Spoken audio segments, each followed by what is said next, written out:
Okay. Good afternoon, and thank you for joining us here today. Before I get started with the substance of my remarks, I'm proud to introduce you to several people who've inspired why we are here today and lent substantial assistance to the historic suit that we filed in the United States District Court for the District of Columbia. First, the Honorable Congresswoman Eleanor Holmes Norton, who will speak after me. Next will be the Honorable Charles Allen, Ward 6 Council member that covers this Capitol Hill area and other areas of the District of Columbia. He's also the chair of the D.C. City Council Judiciary Committee. Joanne Lidgate is the executive director of States United Democracy Center, a bipartisan organization that works to ensure access to voting for all and works against violence and extremism. Of course, last but not least is Jonathan Greenblatt. He's the CEO of the Anti-Defamation League, the leading organization in the fight against hate that works tirelessly to advocate for justice and fair treatment for all. I also want to thank our co-counsel in the case who've provided excellent pro bono assistance, and those are lawyers from two firms, Deckert LLP and Paul Weiss Rifkin Wharton and Garrison, two of the world's greatest law firms who have so generously and expertly assisted us in this matter. Ladies and gentlemen, behind us, of course, is the United States Capitol, the recognized symbol of democratic government. This building has stood since 1800, and it is where Franklin Delano Roosevelt, our country's longest-serving elected president's words are inscribed. And here's what they say: "We must remember that any oppression, any injustice, any hatred is a wedge designed to attack our civilization."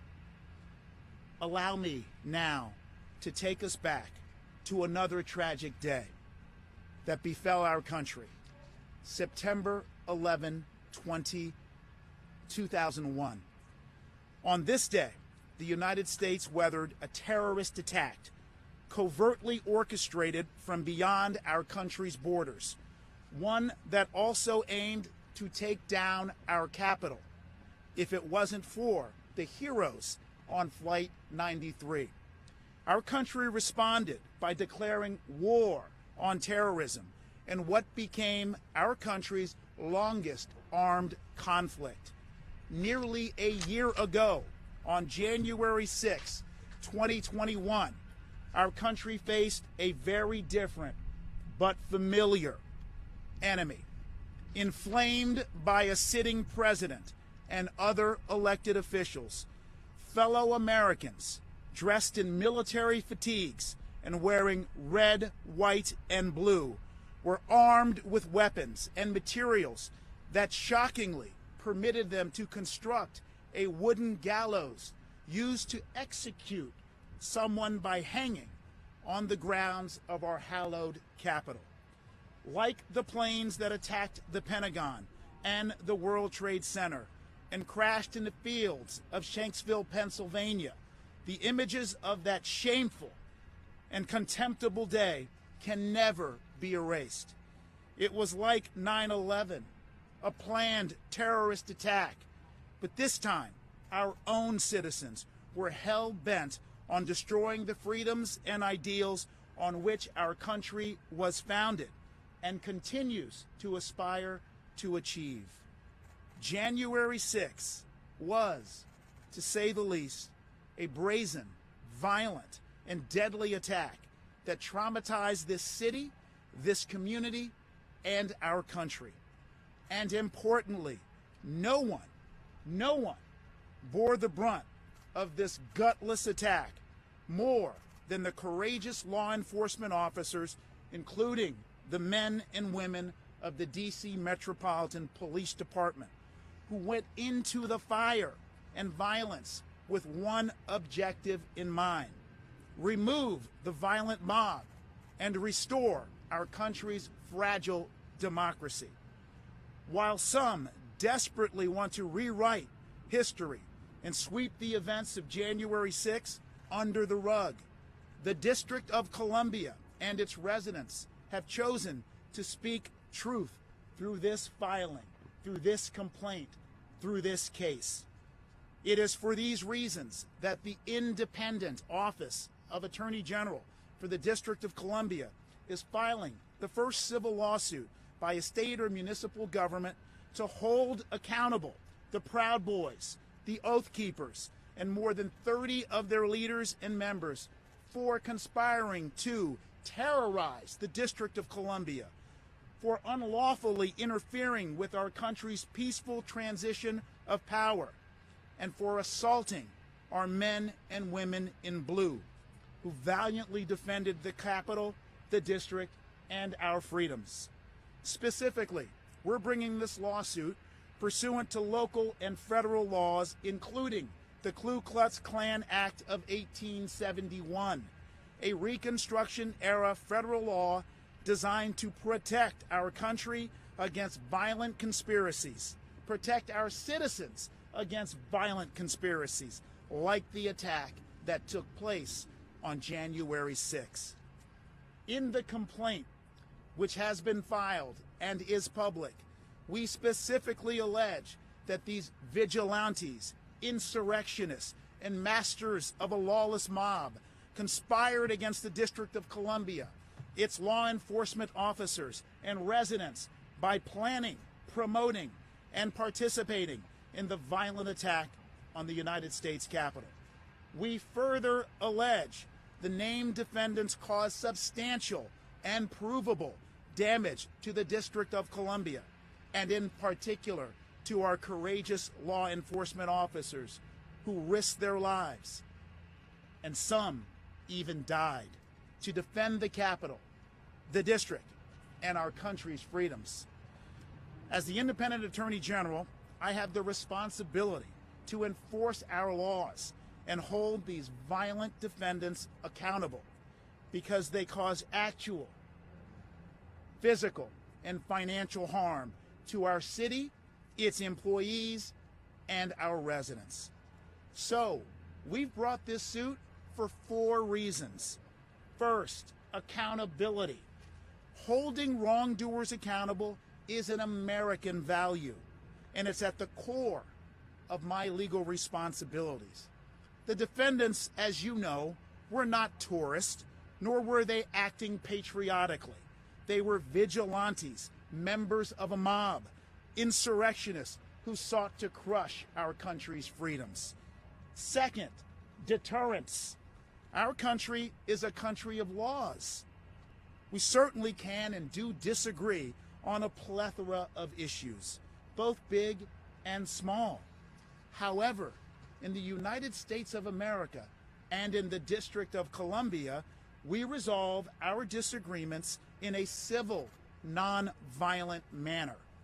Those who don't play by these rules must be held responsible to deter future violent and undemocratic conduct.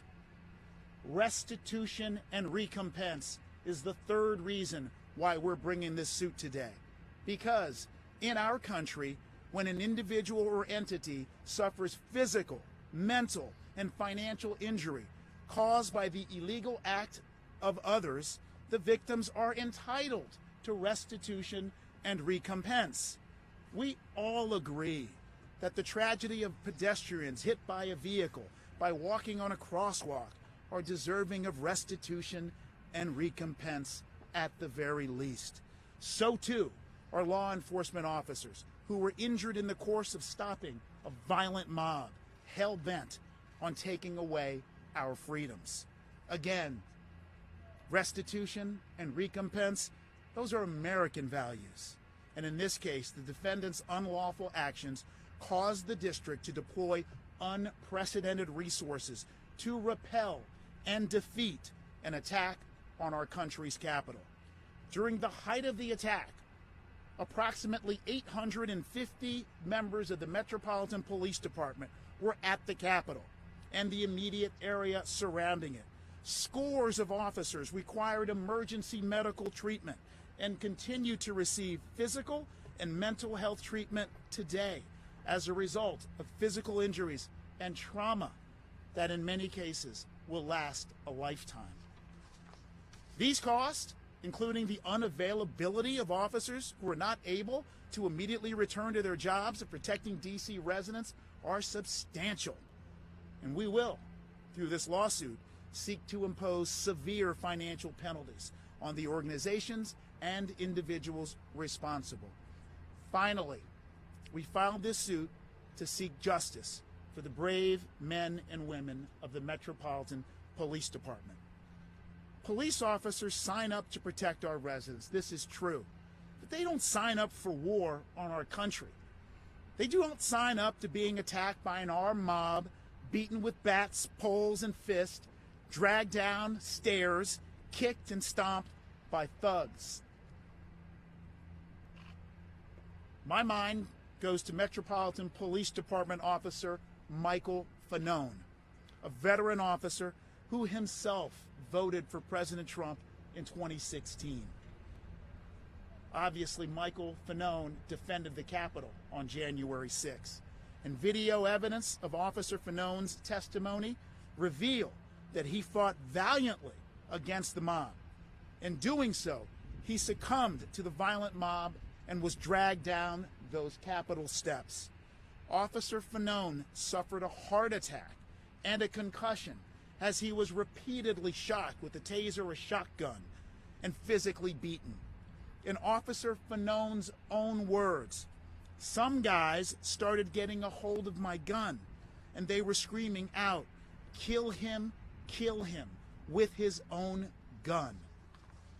A father of four, Officer Fanone pleaded for his life. Fortunately, but not before ending, physically hurt and mentally traumatized, Officer Fanone survived. Ladies and gentlemen, MPD Officer Gunther Hashida and Officer Kyle D. Freitag and a third MPD officer, Jeffrey Smith, also put their lives on the line on January 6th, and they suffered mightily. Sadly, they took their own lives afterwards. This lawsuit seeks justice for them, their families, and the many officers who still live with the pain from January 6th. Let me thank you for gathering here today. Now let me pass the mic to Congresswoman Eleanor Holmes Norton, who has spent her life fighting for the equality that this country aspires for. She has spent her life fighting for the freedoms and democracy that the police officers fought for on January 6th. It is my honor to introduce you again to Congresswoman Eleanor Holmes Norton.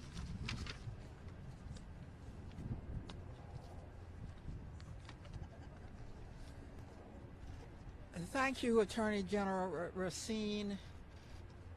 I appreciate how you have laid out the purposes for this press conference, and I particularly appreciate the lawsuit that you so creatively are bringing. I am pleased to welcome to the Capitol our other guests, whom you will hear from shortly. On January 6th, the U.S. Capitol was attacked by individuals seeking to overturn our democratic form of government. While President Trump refused to send in the D.C. National Guard to the Capitol, the Metropolitan Police Department voluntarily responded, protecting the Capitol, Congress, and democracy itself. Despite the ongoing attack, Trump delayed in deploying the D.C. National Guard to defend the Capitol for hours. To ensure this would never happen again and to provide greater home rule and equality for the district, I was able to get included in the House-passed National Defense Authorization Act my D.C. National Guard Home Rule Act, which would give the D.C. mayor control over the D.C. National Guard. I am very disappointed, however, that Republicans fought this provision and it was dropped from the final version of the National Defense Authorization Act. In their work defending the Capitol on that day, D.C. and the Metropolitan Police Department, in particular, of course, incurred expenses. I was able to secure a $9.1 million federal payment to the district in an emergency supplemental appropriations bill that was signed into law in July to compensate D.C. for the direct costs of responding to the attack. It is appropriate that the perpetrators of the attack compensate D.C. for the other costs D.C. incurred that day, including for medical treatment and paid leave, which are outside the scope of the funding I was able to secure for the district. From damage to police property to medical expenses related to the attack, the perpetrators, by the perpetrators, including Proud Boys and Oath Keepers, must pay the District of Columbia. I strongly support and appreciate the filing of this lawsuit.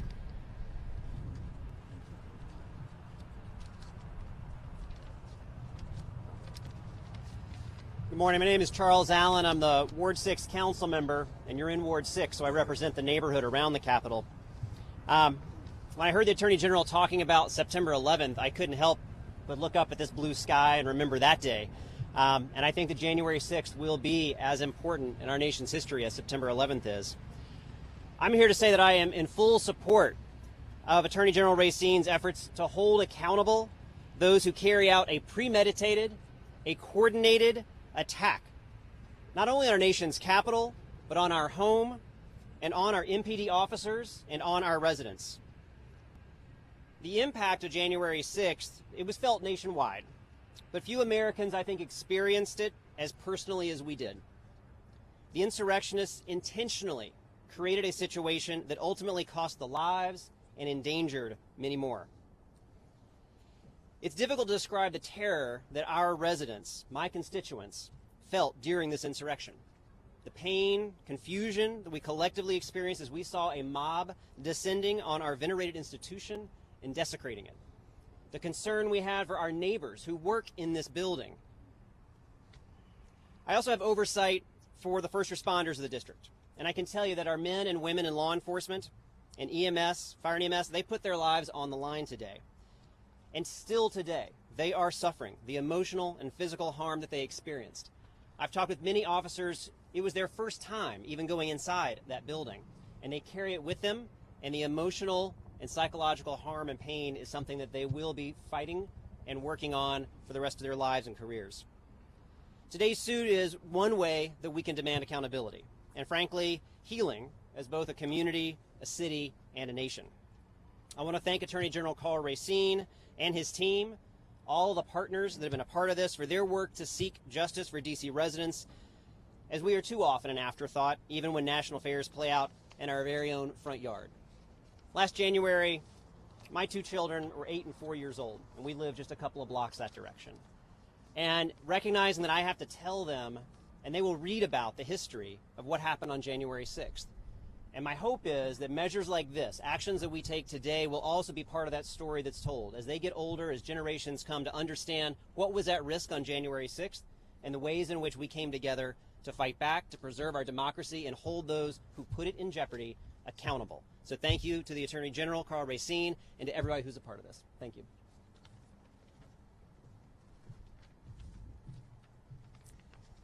Thank you, Attorney General Racine, Congresswoman Norton, Councilmember Allen, Jonathan Greenblatt and the ADL team for bringing us together today.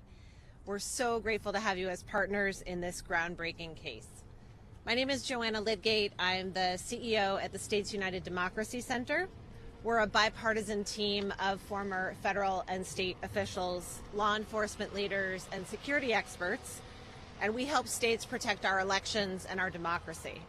Before States United, I served as the Chief Deputy Attorney General for the state of Massachusetts, the top law enforcement office in the state.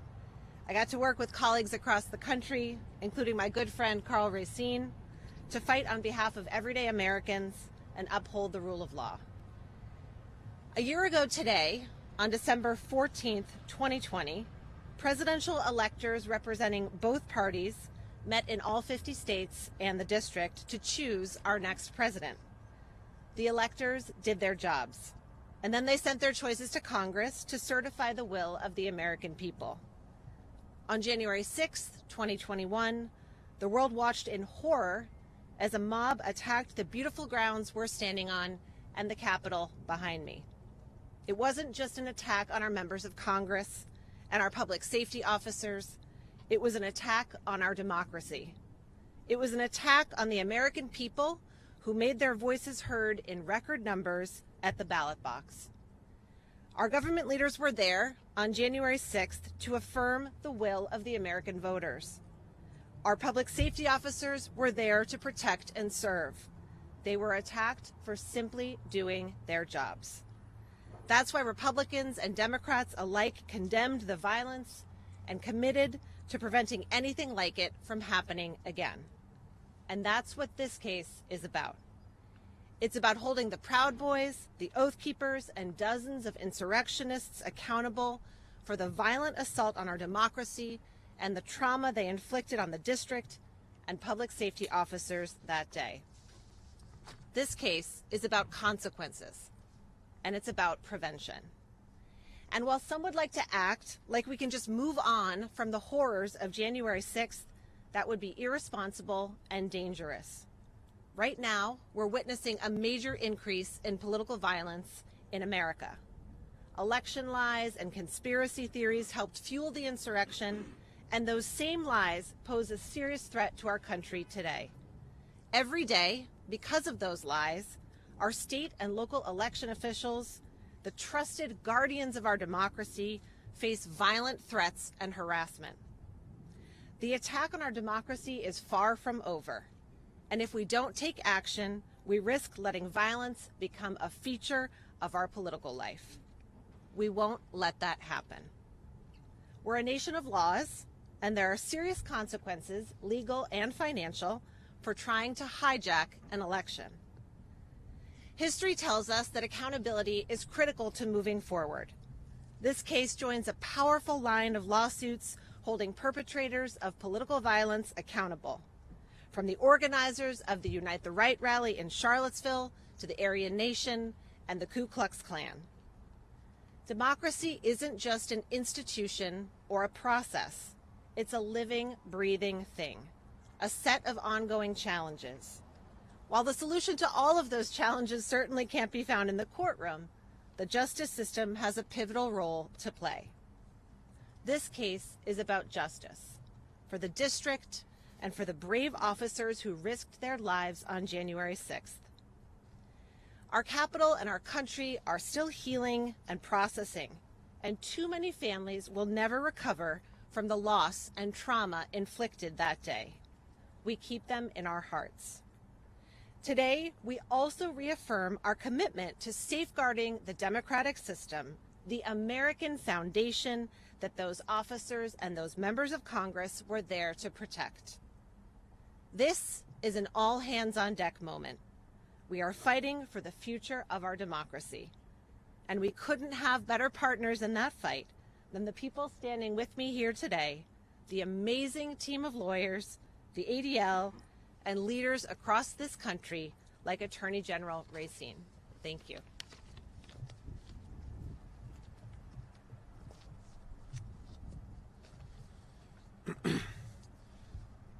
Thank you, Attorney General Racine, Delegate Norton, Councilmember Allen for having me here today, along with my colleague Joanna Lidgate from States United. ADL is the oldest anti-hate organization in the world, and we are truly honored to work with you on this landmark lawsuit on behalf of the District of Columbia against the Proud Boys, the Oath Keepers, and more than 30 individuals who coordinated an act of domestic terrorism against our democracy right here in this place. We take this responsibility seriously.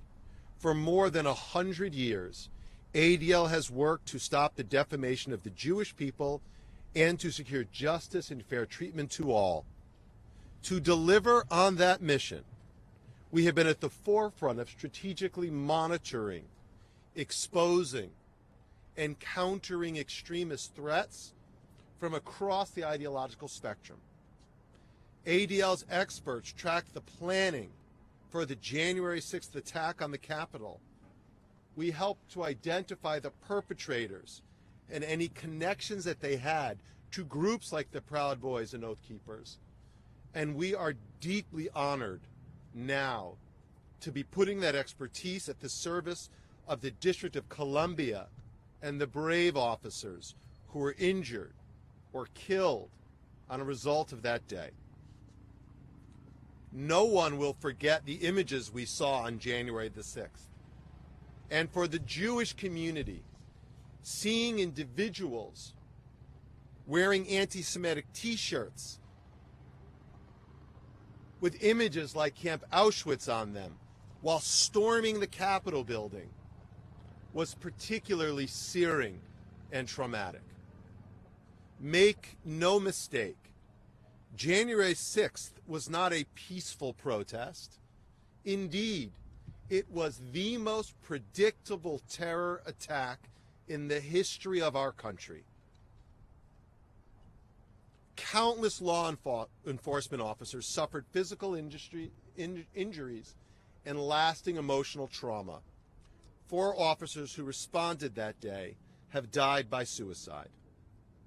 We are here fighting for justice for them, for the sanctity of our nation's capital, and for our democracy, because the violence perpetrated on that day, while unique in its severity and scope, was far from an isolated occurrence.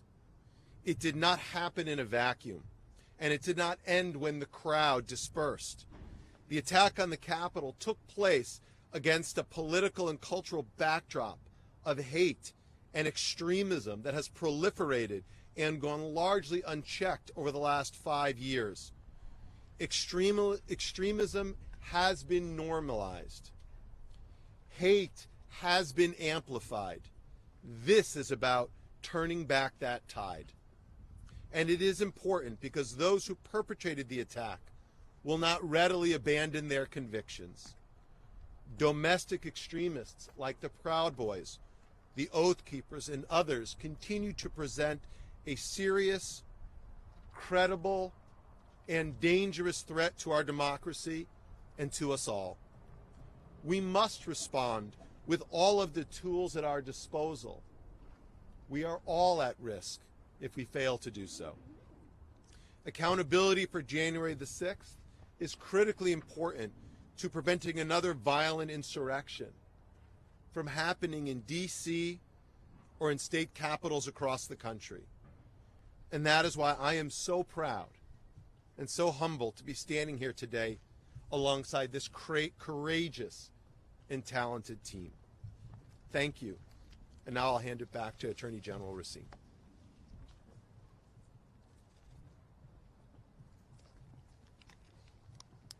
Okay, we're prepared to take any questions that you might have. General Racine, do these guys have any assets? Two parts. Do they have any assets that you could recoup? And then it's my understanding that this KKK Act has been used in the past to basically put extremist groups out of business, just bankrupt them. Is that your intent here?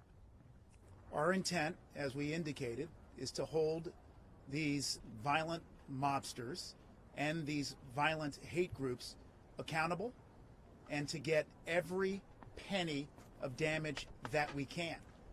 Let me tell you, if it so happens that we bankrupt them, then that's a good day. When hate is dispatched and eliminated, that's a good day. And so, yes, we're using the Ku Klux Klan Act and other laws to absolutely bring as much financial pain, hit them in the pocket as possible.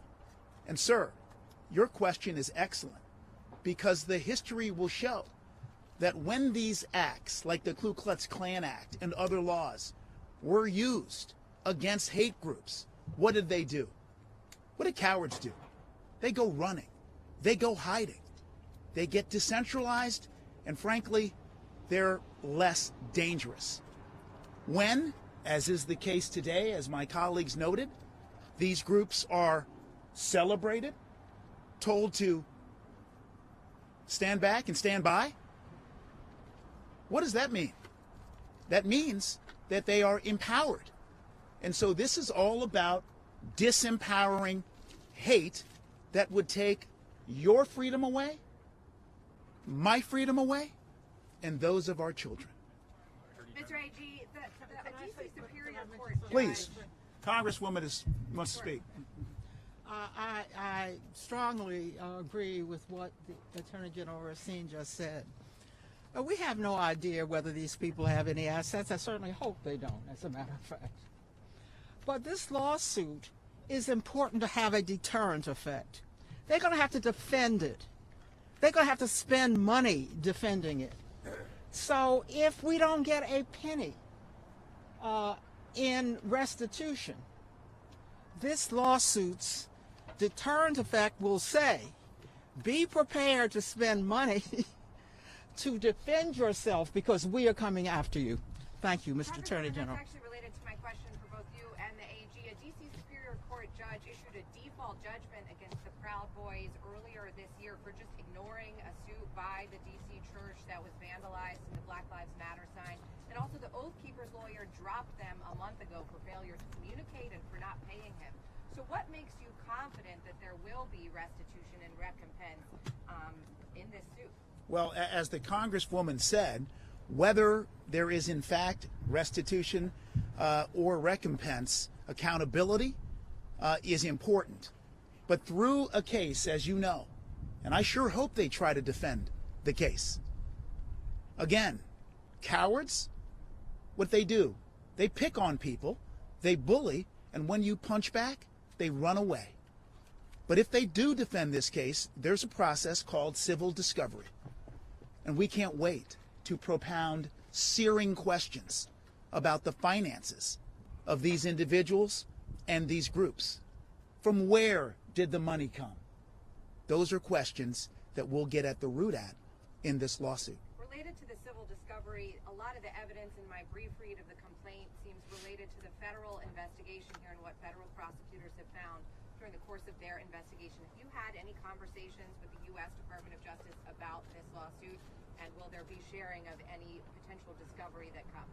So I think at this point it wouldn't be appropriate for me to talk about conversations that may have occurred between the Office of Attorney General and this legal team and the Department of Justice. I do think it is important to emphasize that our case is a civil case.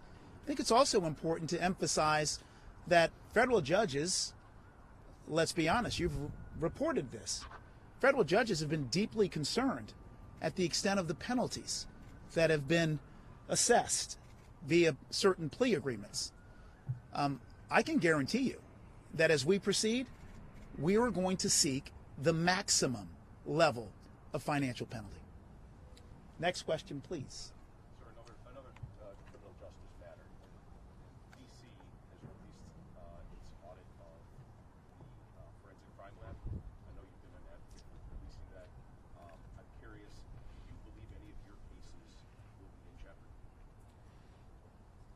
So the reporter is asking a question regarding local DC matters that are quite serious concerning our independent forensic lab. That's the lab that plays an important role in processing evidence and, of course, evidence that is submitted in a criminal trial where liberty is at stake. The allegations around the Department of Forensic Services have been going on for at least 15 months. And as you well stated, the Office of Attorney General and the U.S. Attorney's Office of the District of Columbia have clearly and repeatedly stated their grave concerns about the state of that agency. With this report, the U.S. Attorney's Office for the District of Columbia and certainly the Office of Attorney General have been vindicated because we blew the whistle, others scapegoated. And as to your question as to whether criminal cases may have been compromised, the report, in fact, recommends that criminal cases that utilized forensic evidence, that's guns, DNA, fingerprint, and the like, be reviewed since the inception of the Department of Forensic Services. This is a serious matter, but we're here today to talk about January 6th and the attempt to take away our freedoms. Thanks for the question. I can't tell you right now. I can tell you that we have begun a review of those cases, and certainly integrity in convictions, whether they're juvenile cases or adult cases. And as you know, the U.S. Attorney's Office here in the district is the principal prosecutor. I disagree with that notion of adults. And so certainly we'll be joining forces with them to do what's right and fair and to ensure that those who may have suffered criminal sanctions were properly convicted. Can we go back to January 6th? Please. So there seems to be some question in some people's minds about whether this was kind of a spontaneous insurrection or whether it was planned specifically in advance. Are you alleging in this lawsuit that these individuals conspired Yes. well in advance? Yes. And I think that my friend Jonathan Greenblatt said it best. The red flags, the alarms, the shouts, the screams, the chatter were as loud as can be. And thank God for journalists, because you're probing this deeply. And that's what you're finding. And how high do you think that conspiracy went? Look, this Capitol literally went undefended for nearly 3 hours plus. I don't know about you. I always look for a story at the start, the middle, and the end. The start was when people started talking about come to Washington, D.C. on January 6th. It's going to be wild. The middle was more incitement around January 5, and obviously even before then. These groups were organizing. They were telling people this is the time.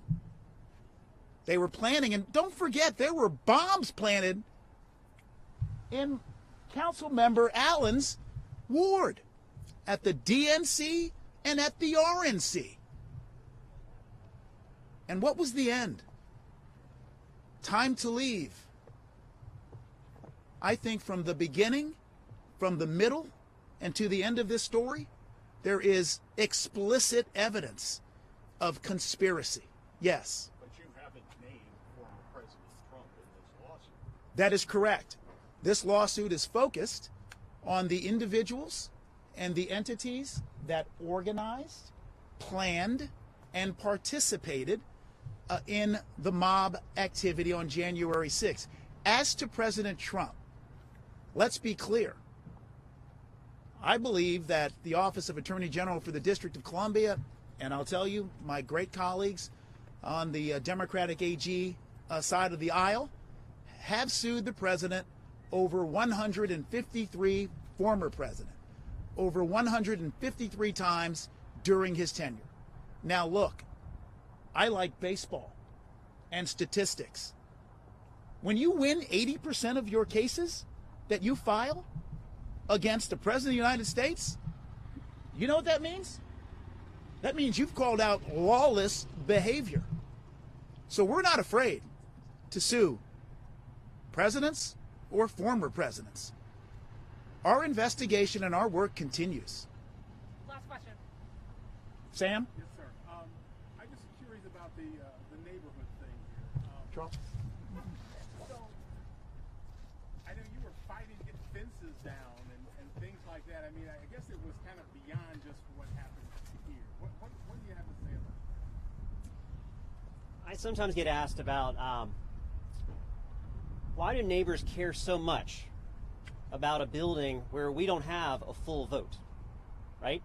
Congressman Norton does the absolute most you will ever find without a vote for D.C. and is the most amazing champion we've got. But we felt a certain kind of way when we watched our Capitol be attacked. And when we also saw fences go up afterwards, we wanted those fences down because this is the people's building. This is a space where our elected officials make the decisions for us, where my neighbors and constituents spend their careers and they work and they give, and to see it attacked is deeply traumatic to the neighborhood. Because this isn't just a dome that we see, on shots on Monday Night Football. This is our backyard. This is our space. And to see it attacked and desecrated this way, in this coordinated, hateful fashion, will strike a chord with every resident, not just in Ward 6, but across D.C. Yeah, I'd like to say a word about the fence, because the fence was an abomination, so much so that I had a bill in Congress to make sure this fence would be taken down. You will notice that there's no fence here, but we've spent almost a full year with the fence up, making it impossible for this park. This is what it is. This is a park as far as the neighborhood is concerned, and a deterrent to our people in the United States for reaching their own capital. It took me a full year to get this fence down, but it was another remnant of what we experienced on January 6th. Let me just add one more thing. It's hard, of course, to add anything when Congresswoman Eleanor Holmes Norton speaks, or my great friend Charles Allen, and certainly Joanna, and Mr. Greenblatt. But as to the District of Columbia, we want in. We want in. We want to be a state. We want Congresswoman Eleanor Holmes Norton to vote. Imagine if she had a vote. She's so powerful without one. So what do people do when they want in? Remember what the slaves did? They fought for their freedom. What do people want? What do people do when they want in? World War I, World War II, African Americans, the Tuskegee Airmen, they fight for our country's values. In D.C., we want in. That's why our men and women in blue, some died, because the District of Columbia should have representation in this House. Thank you.